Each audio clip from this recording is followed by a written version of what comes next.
You know that little voice inside your head? Yeah, the one that's with you pretty much 24/7, narrating, analyzing, and let's be honest, sometimes really criticizing. Well, today we're going to get to know that voice, figure out where its power comes from, and most importantly, learn how to take back control of the conversation. All right, let's get into it. Oof, that one hits hard, doesn't it? It's that thought that just loves to pop into your head right before a big meeting, or when you're staring at a blank page, or trying something new. It's that little whisper of doubt that feels so real, so convincing in the moment. If you're nodding your head right now, you are definitely not alone. This is the voice of what we call the inner critic. It's that part of our internal chatter that's just obsessed with fear, doubt, and criticism. And man, it can have a massive impact on our lives. So, let's formally introduce this little character running around in our heads. In this first part, we're going to break down exactly what this inner critic is, what it sounds like, and how it operates.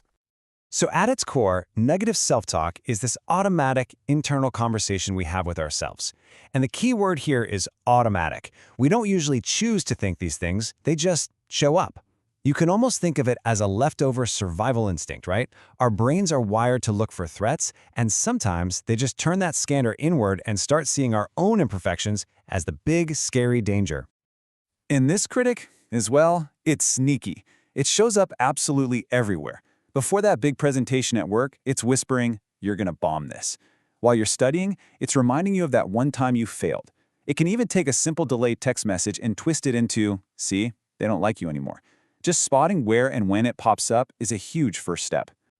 Okay, this is a really important distinction to make. Negative self-talk isn't exactly the same thing as low self-confidence.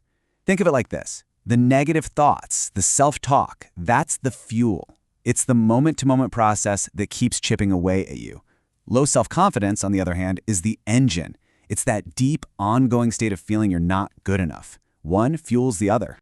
So our inner critic has this little playbook of its favorite moves, and learning to spot them is a total game changer. For instance, all or nothing thinking.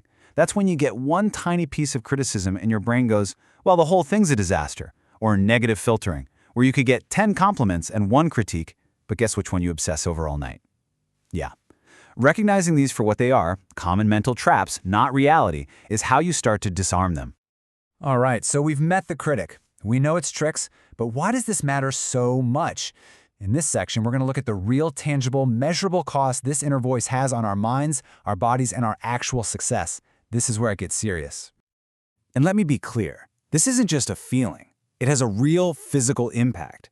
Research shows that negative self-talk can literally increase the levels of cortisol. That's your body's main stress hormone. I mean, look at this chart. That is a 30% increase. Your body is physically reacting as if it's under attack, just from the words you're saying inside your own mind. And the mental toll? Just as staggering. A Harvard study found that persistent negative self-talk can slash your self-confidence by up to 40%. Just pause and think about that. Losing almost half of your belief in yourself, not because of anything that actually happened, but just because of that internal chatter. That's wild. And of course, this spills over into our actual performance. Another study found that a huge majority, 70% of people who deal with chronic negative self-talk see their performance at work or school go down. That voice telling you you're going to fail, well, it can become a powerful self-fulfilling prophecy. So here's the bottom line, the crucial takeaway from all this data. This isn't just about feeling a little down on yourself. It's not about needing to think positive. This is about something that is actively, measurably harming your health and holding back your success. We have to take it seriously. But, and this is a big but, here's the good news. You are the writer, the editor, and the director of your own inner monologue. You're in charge. So in this next section, we're going to dive into practical, science-backed strategies to help you grab that pen and rewrite the script. The core process is actually pretty straightforward, though it definitely takes practice. It really boils down to these 3 simple steps. First, awareness. Just notice the thought. Don't fight it, don't judge yourself for having it, just see it. Second, challenge. Ask it a few questions. Is this thought really 100% true? Is there another way to look at this?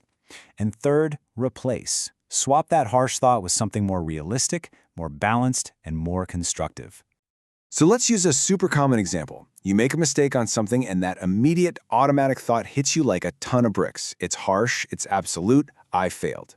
It feels like a final verdict on who you are in that moment. But using that three-step process, we can reframe it. The situation itself hasn't changed one bit, but the story you tell yourself about it, that changes completely. I gained a learning experience still acknowledges what happened, but it does it without the shame. It turns a dead end into a signpost pointing you forward. This tiny little switch is unbelievably powerful. Now, beyond that core process, you can build out a whole toolkit of strategies. For instance, mindfulness isn't about emptying your mind. It's about learning to watch your thoughts pass by without getting swept away by them. Kind of like watching clouds drift across the sky. And journaling is amazing for this. It gets all those swirling, critical thoughts out of your head and onto a piece of paper where you can see them for what they really are. Just words, not facts. Okay, we've covered the what, the why, and the how. Now it's time for the most important part of all, starting. This final section is all about turning this knowledge into immediate, concrete action you can take today. So here it is, your first step.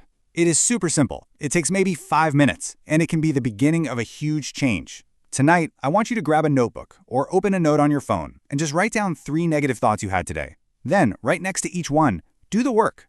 Write a more positive, more realistic counterstatement. For example, instead of "I'm terrible at my job," maybe it's "I'm still learning and I'm improving with every task."